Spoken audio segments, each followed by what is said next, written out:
Hi, Scott doing at MarineMax in Louisville, Texas. We're going to take a brief look at recent trade-in 2022 Starcraft fishing ski. Alright, so the SVX191, nice boat for people that want to go out and do a little bit of fishing, but also just want to seat a bunch of people and have a good family boat also. So, removable fishing seat up on the bow, Minn Kota power drive trolling motor. It is plug and play and quick release. So if you're not going to do any fishing, you want to leave this in the garage, just pull a couple pins, pop it off, leave it at the house with you. Wraparound seating in the front does have air-rated live well up underneath. Fishing seat can also go down here as well. In-floor storage, wet bar area. Boat does have a nice hummingbird in it, so it does have fish finder, down scan, all of those things.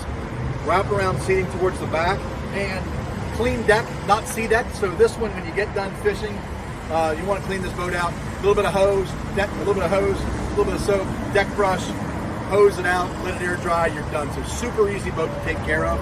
This also has 150 horsepower Yamaha on the back of it, so plenty of horsepower to pull the kids on the tubes. Really nice family boat. We're happy to have it. If you have any questions about this or any other boats you see online, pick up the phone and give us a call. We'd love to talk to you.